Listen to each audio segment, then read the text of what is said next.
Good morning, everyone. I'm Alicia Menkveld, and today we are going to look at 3 quick ways to increase your sales. So we're going to discuss some simple strategies that you can employ to increase your sales for the month of September. So let's jump in. I'm going to share my screen. So just give me a moment. So I hope everyone can see my screen. Yes, it looks like it. So yeah, let's jump in. So this webinar is part of the Business Station ASBAS program, so the Australian Small Business Advisory Solutions program. And as of yesterday, the 30th of August, the new program started where you can actually get 7 hours of business consultation, workshops and webinars for only $44. So if you have any inquiries around this, please contact Business Station Direct. So I'm Alicia Menkveld. I'm a business strategist, a sales coach, trainer, and a speaker.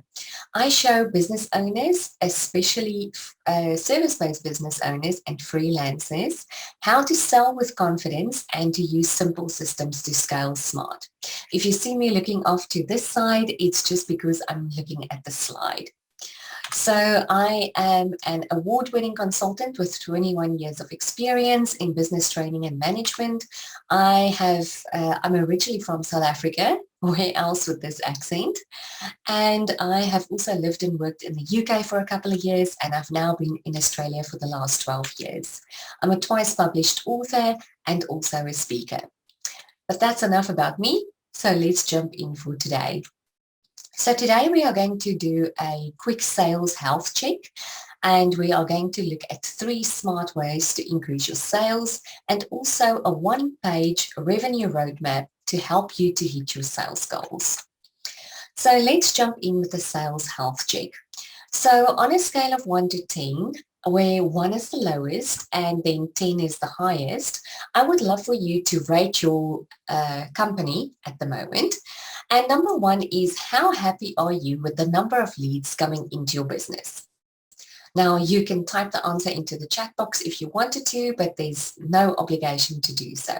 So number 1, how happy are you with the number of leads currently coming into your business? So these are people inquiring about your business and trying to find out about your products and services. 1 to 10. Number 2, so how well do you turn these leads into paying customers and clients? So that means you maybe have a sales conversation with them, or you have an e-commerce website, and how well are you turning these leads into people that's actually paying you for your products and services? Number 3, how would you rate your follow-up with leads? Now, if you're like most business owners, this score might not be too high, and that's exactly why we are here today. Number 4, how happy are you with the number of referrals that you get? So again, 1 lowest, 10 highest. How well do you keep in touch with your existing customers? So do you communicate via direct messaging, emails, text messages? But how happy are you with how you keep in touch with your existing customers? And then the last one for today, how happy are you with the time that you spend on money-making activities each day? And so these activities, money-making activities, are the things that we do to generate sales in our business on a daily basis. So this could be reaching out to past clients. It could be reaching out to even to existing clients to find out if there's anything else that we can serve them with. Now, if you want to, you can tally up the score of the 6 questions and divide it by 6 to get your average. And that would be your sales health check for today. I hope that would give you a good baseline from where you would maybe like to make some improvements for the coming quarter. Okay, so this is the leaky business bucket. So if we assume that this bucket is a business, then what pretty much everyone wants is more clients, and we want more clients and customers because we want more money. And so what happens is we, with a normal bucket, we are trying to fill it up with as much water as we possibly can. But unfortunately, if your bucket is full of holes, then you are going to lose a lot, if not all of the water. And it's unfortunately the same in business. So most business owners are quite obsessed with getting new leads in all the time. So they are trying to fill the bucket all the time, which is very important.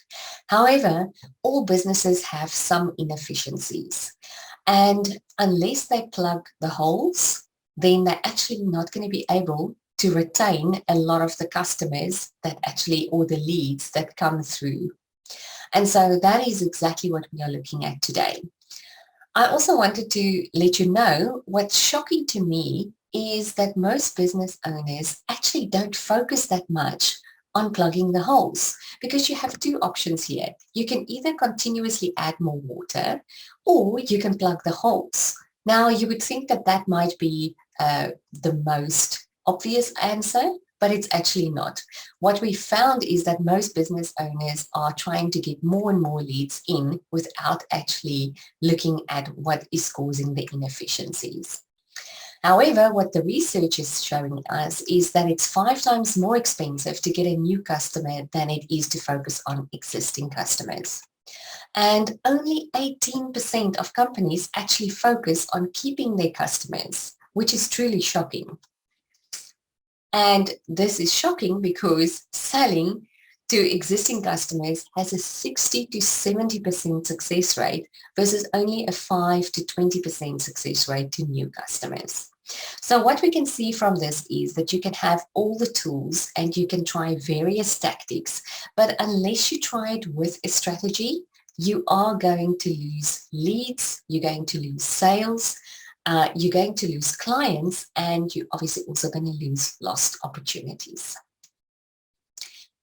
So with the leaky business bucket, there's a couple of problems. So this is a representation of a simple sales funnel.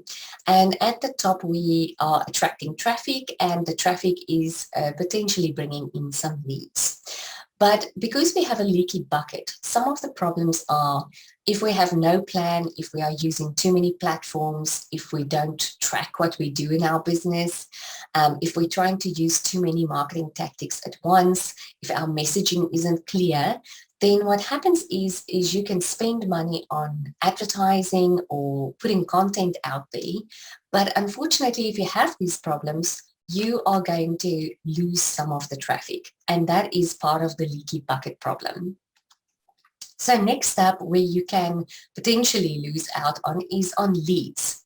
So let's say from all the traffic that you generated that comes to your website, from people making inquiries, you don't actually follow up.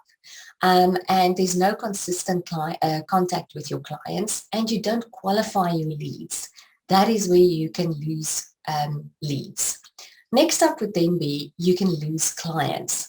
And what happens is the leaky business bucket is so hard to overcome sometimes because we get stuck in boom and bust cycles. So I think all of us have been there, especially service-based businesses, where we have loads of clients, we are so busy, we flat out all the time, but then we forget to market.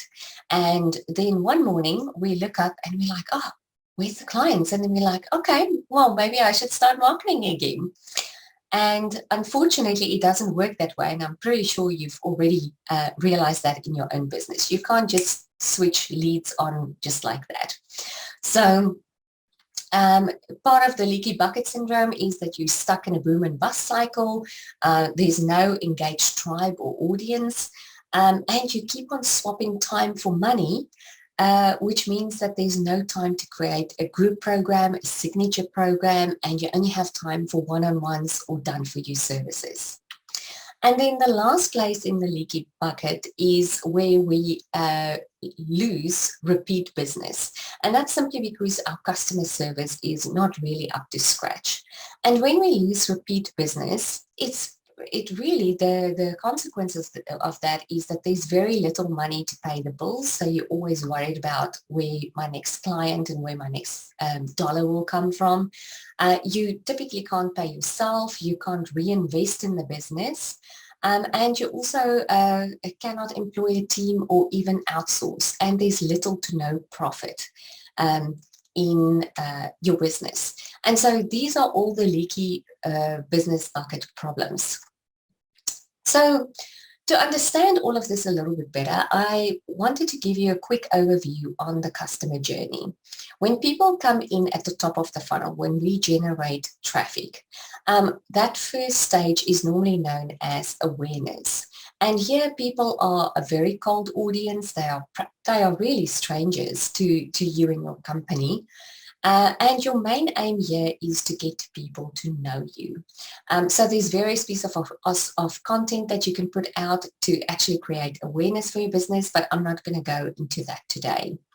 The second phase would be that customers go through is the consideration phase. So now they're becoming aware of the problem that they have, and they're beginning to think, so how can I potentially solve this? Who is potentially offering solutions for this problem? They are now a bit of a warmer audience. They've maybe consumed some of your content. They've maybe even downloaded a freebie on your website. And they are then a potential lead. At the moment you have a name and an email address, they become a lead. And your job is to grow the trust and to position yourself as an expert. So in this phase, customers get the opportunity to start liking you. Next phase up would be the decision-making phase. So they now have a firm handle on the problems that they face, your customers, and they have actually narrowed it down possibly to a couple of providers, and they are trying to make a decision as to who to choose. So here your audience is already fairly hot. Some people call them now a prospect, although I like to keep it simple and just go with leads and customers or clients.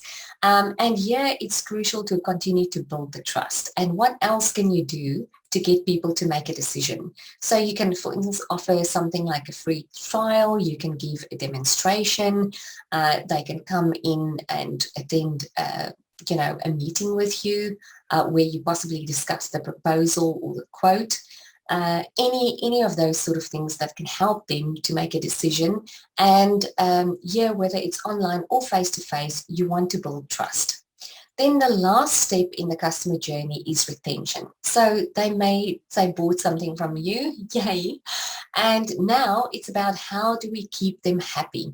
So it's really continuous, where we continuously need to find out what are their needs, what do they worry about, how else can I serve them? Because selling is really serving. And selling is all about relationships. So it's constantly about checking in with them. What else do they need?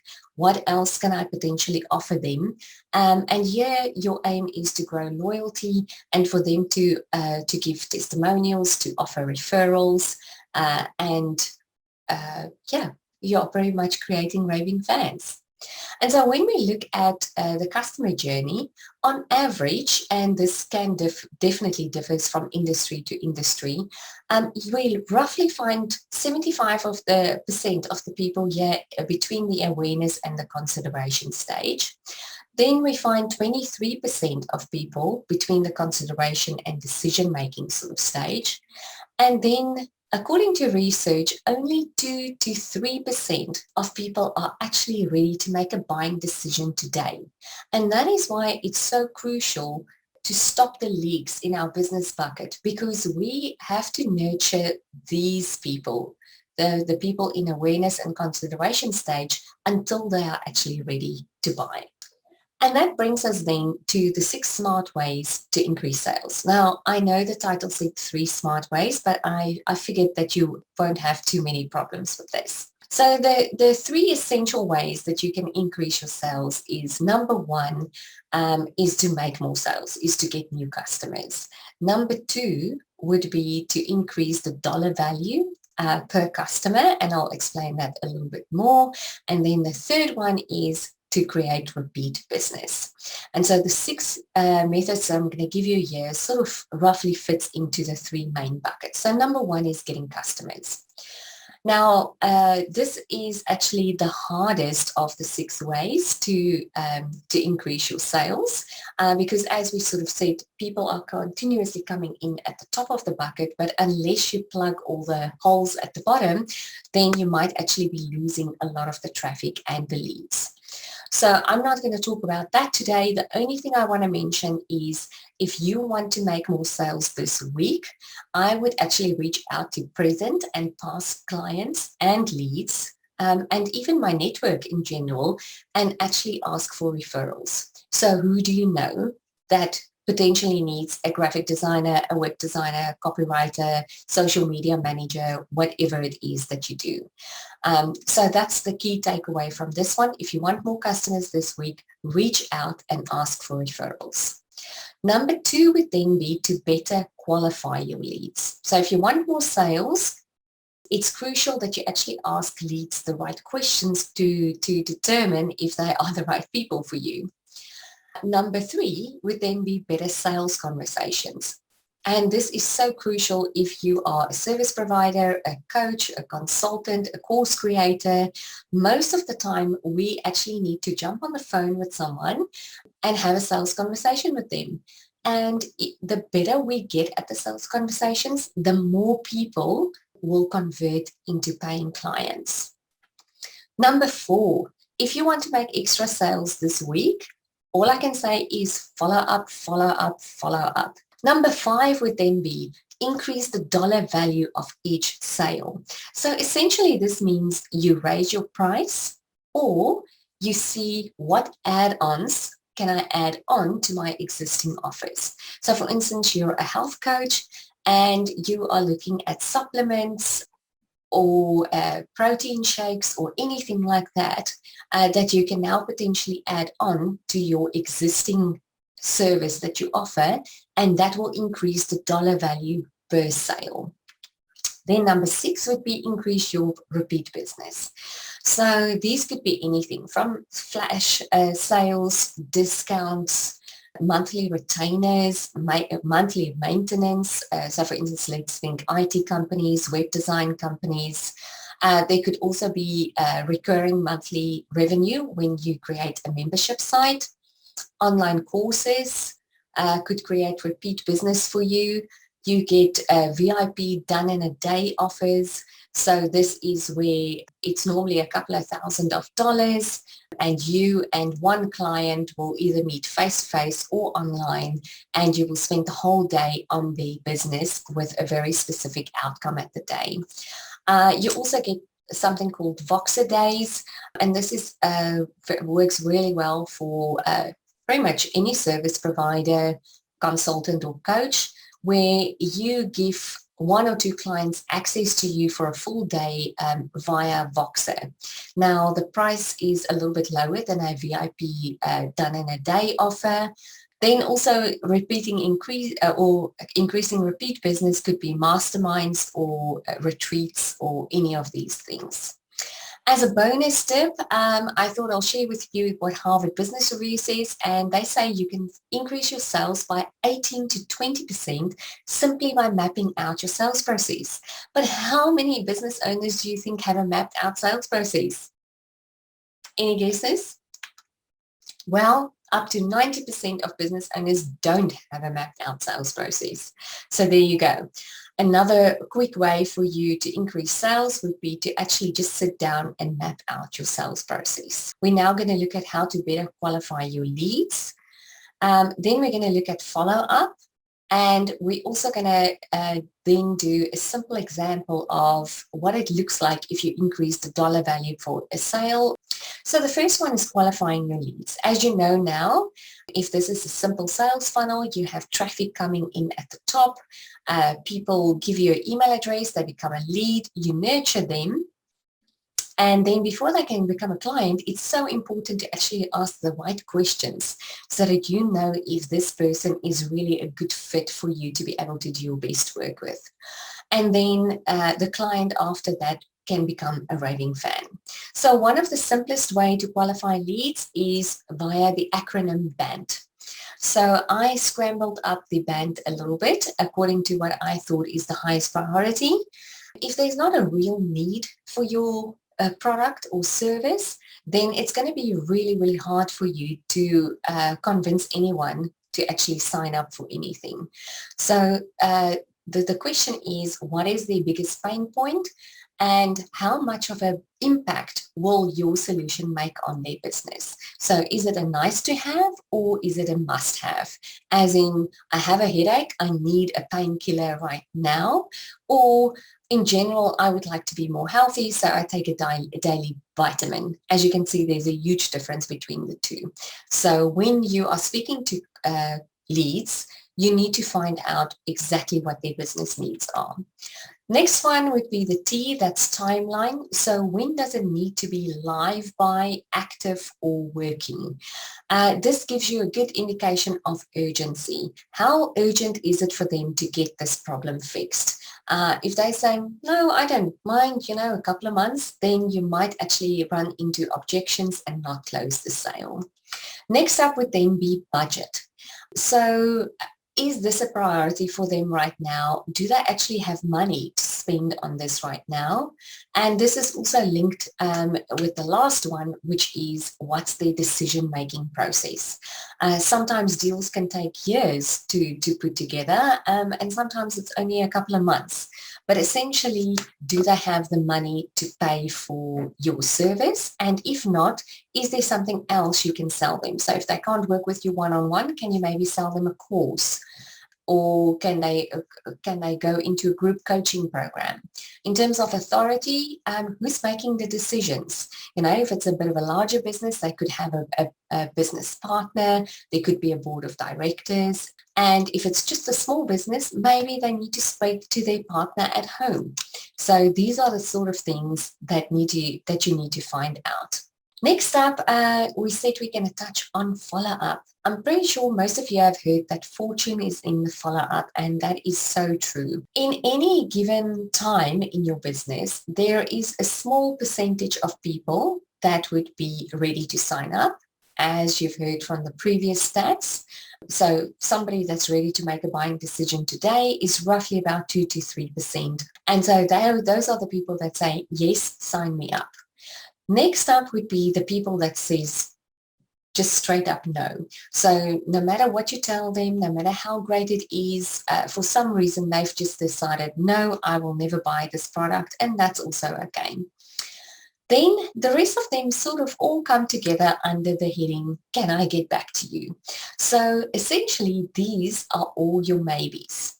And things that you might hear when you follow up, or even when you just had your sales conversation, is, I'm going to go on holiday soon, so let me think about it, and can I get back to you?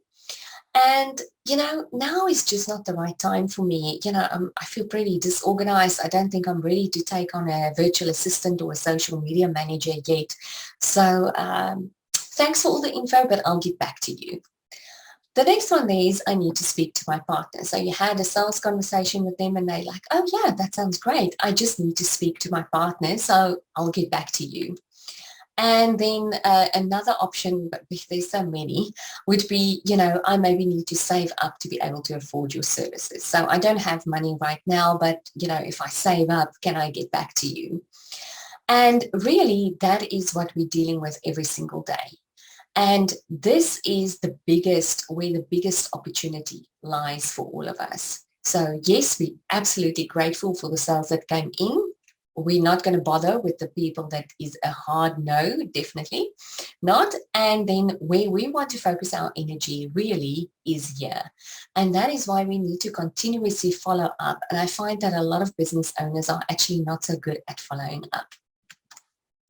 So let's have a quick look at how much money do you leave on the table, potentially on the table. I don't know your business, but potentially. As we said, this really here is your biggest opportunity. So let's do a little sum. So I want you to think about all the sales conversations that you had from January this year until today, the 31st of August. You could have 50 conversations in a week, 50 conversations per month, or, like this example, nearly 50 conversations for a whole year. It doesn't really matter. And this is your first sort of homework. If you don't know how many sales conversations you had, please go back and check your systems, whether that's paper or digital, and find out how many sales conversations that you actually have from the beginning of the year. To play along with this example, we're going to say that approximately 10% of the 50 conversations just said no. They were the people that said, you know what, no, this is just not right for me. So that was 5 people that said no, and that's 10%. Then we're going to say that 30% actually said yes, like, yay, well done for us. So that was sales that came in, and that was 15 people. And then the question is, what happened to these 30 people? So they are, let me think about it. Can I come back to you about this? And that's actually 70% of our pie, which is a humongous piece of the pie. And so now I would love for you to think about your signature offer. That could be one-on-one coaching, a signature program. It could really be any sort of your biggest offer in your business. And for this example, I'm going to take $3,000. Now, if we take all the maybes, that was 3 people times $3,000, that actually gives us $90,000.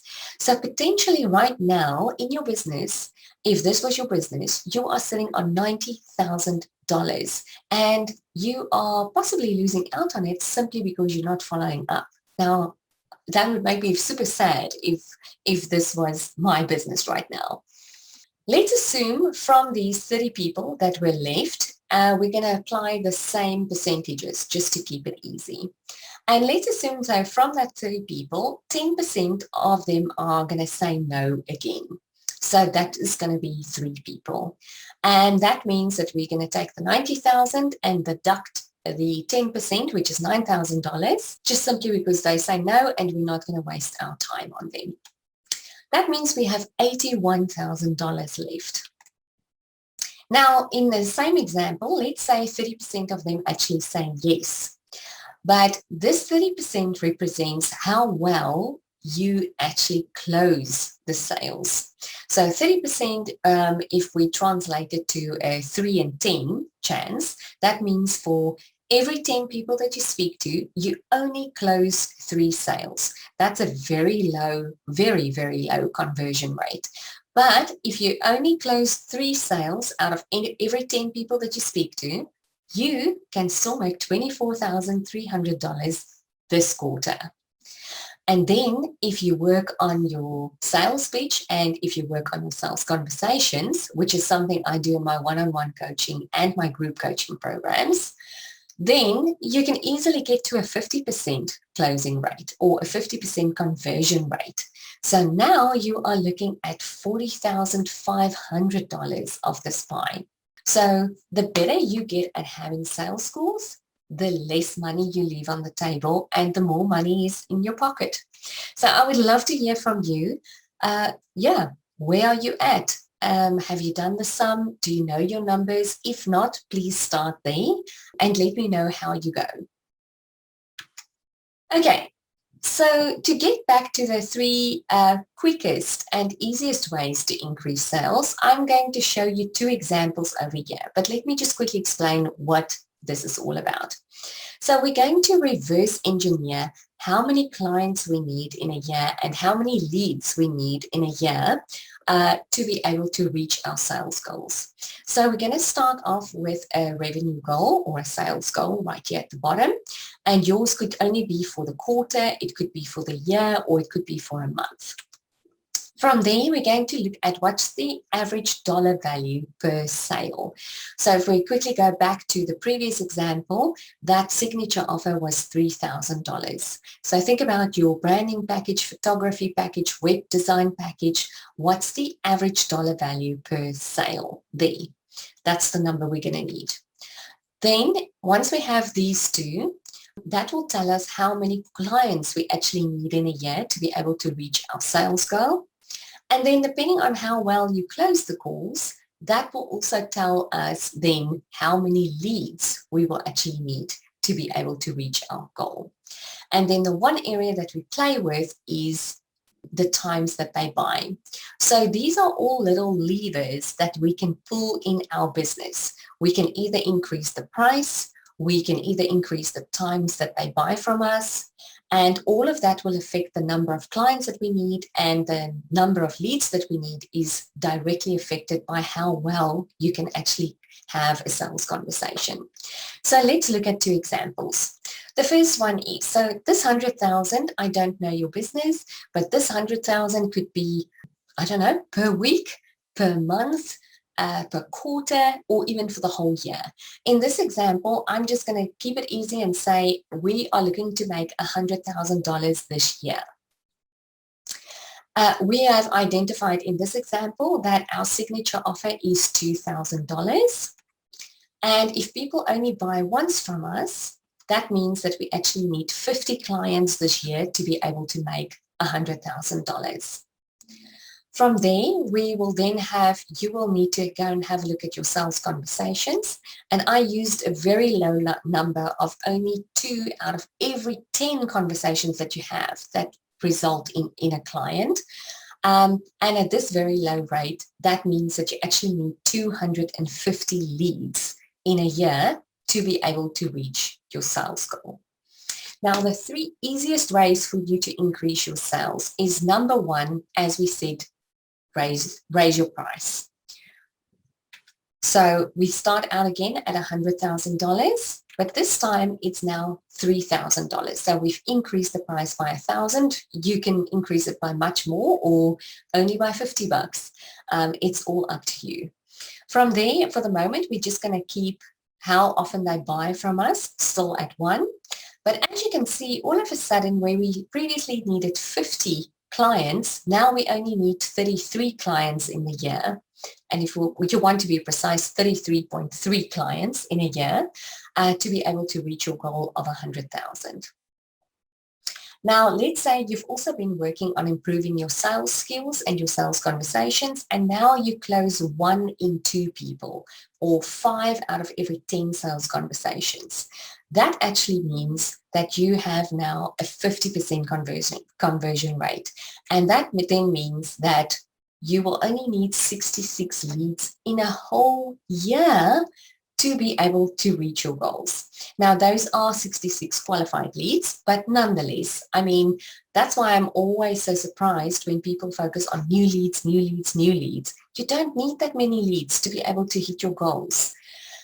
So the 3 quickest ways to increase your sales this week is, number 1, raise your price. Now, you might not be able to do that for an existing client, but if somebody calls you tomorrow, or when you start doing your follow-ups and you reach out and somebody says, what's your price? Then you just up it by whatever you feel comfortable with. It could be 500, it could be 1,000, it could be 5,000, depending on what you sell. The second way that is the easiest for you to make sales is to buy more often. So we're going to do that in the next example, where we're going to see what happens if they don't only buy once from us in the year, but actually twice or 3 or 4 or 5 times in the year. And like we said, that influences how many clients we need. And then continuously, the third way is to continuously improve your sales conversations. So the last little example here is you still want 100,000 in a year. You're still on 3,000. You haven't raised it again. But this time you actually get people to buy twice from you that year. So that essentially means now that each person is worth $6,000 to you instead of $3,000, which means that now you only need 16.6 clients, but I guess we can round it off to 17. And your conversion rate stays the same, but that now means that you only need 33 leads in the whole year. So here we are obviously talking about high ticket sales, but as you can see, it won't always work out so neatly because your main offer might be $3,000, and then you might have little add-on, little courses maybe, or a membership, which might not be exactly 3,000, but I wanted to show you how you can play around with the numbers. And I really hope that this gives you hope and inspires you that it's a lot easier to make sales from your existing clients and leads than it is to, to try and continuously get new clients and leads. So let me know in the chat box if you have any questions about the easiest way to increase sales, and if you have just any thoughts or suggestions. Then next up, now if we want to know what our signature offer is, maybe we need to go through that sales funnel and just sort of see if we can tick off all the boxes. So essentially this is what you offer. It can also be called a value ladder. So we have a value and we have the price. Right at the bottom, we have the freebie level or the lead magnet. So this is usually free, although you could have an entry level offer on the thank you page of your freebie. Examples of a freebie could be a quiz, checklist, guides, challenges, audios, webinars, pretty much anything that you want to give away for free. Then the next level up. Now, I just want to reiterate that depending on what type of business you have, your numbers will look completely different. So these numbers are based on micro businesses, solopreneurs, even a small business with a team of 10 or 15 people, their numbers will look completely different. So just to put you in the picture. So as a service provider, solopreneur, micro business, the entry-level offer could be anything from $7 up to nearly $400. It could be something like you maybe are author and they can get your book, but they have to pay for shipping.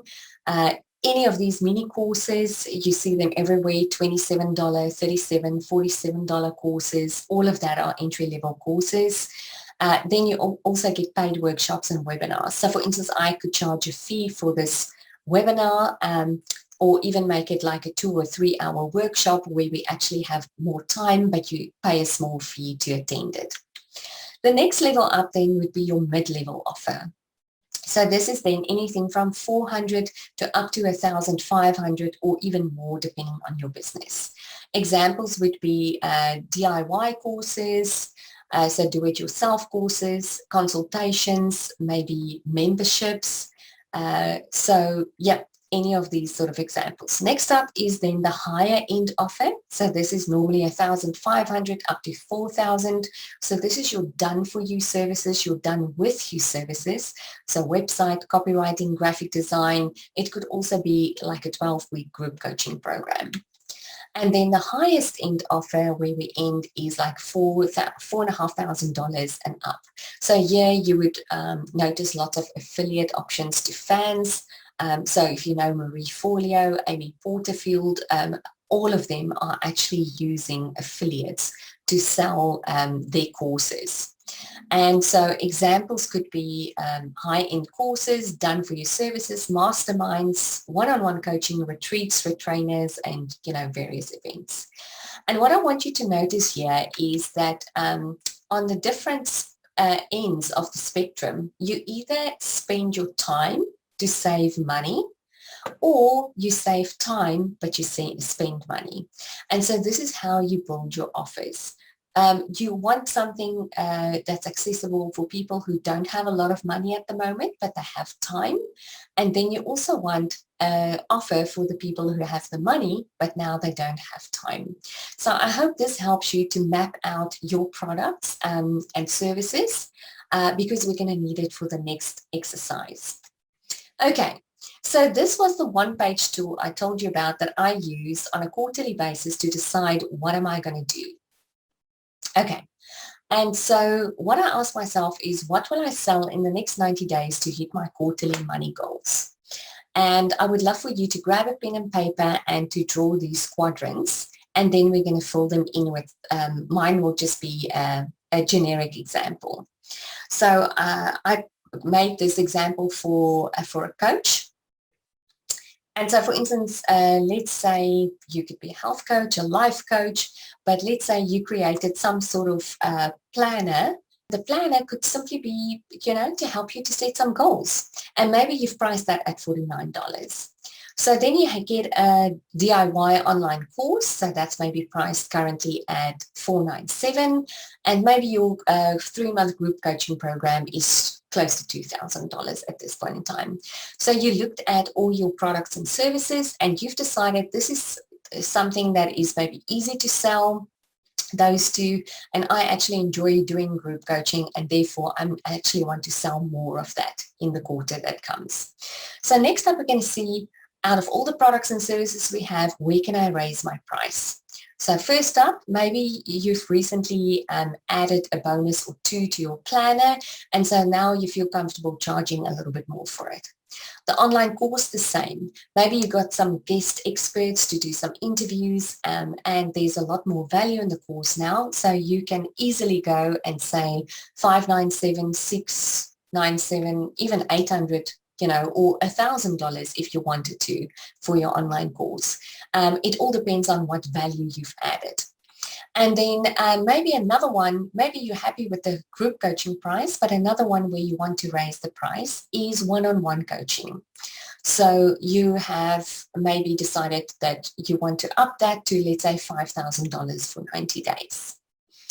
Then normally you can now either immediately go into repackaging or bundling, or you can look at, is there something new that I want to create in this quarter? So if you look at what you already have, there's one-on-one coaching, there's a course, a planner, and the only thing that's currently not there is the virtual planning day. But so how you would do this is you would start off and you would sort of write these three things down and then say, okay, I think I can maybe package this or bundle this together. Another option would be to do the planner, the online course, and then again this virtual planning day. But currently this doesn't exist. So therefore, you need to create something new. And maybe you decide that because of COVID and because of the fact that so many face-to-face events get cancelled, you are going to go for virtual planning days. Which is easy to do, and people will still get a whole heap of value, and it would be run like a face-to-face event but just online. You could also maybe create a new online course. So maybe people have been asking you about specific things, and that's an option for you to develop a new online course. And then maybe you even decided, you know what, I'll even look into creating a membership site. Okay, so now that we have all of this mapped out, I would love for you to grab some markers, colored markers, pens, highlighters, whatever you feel.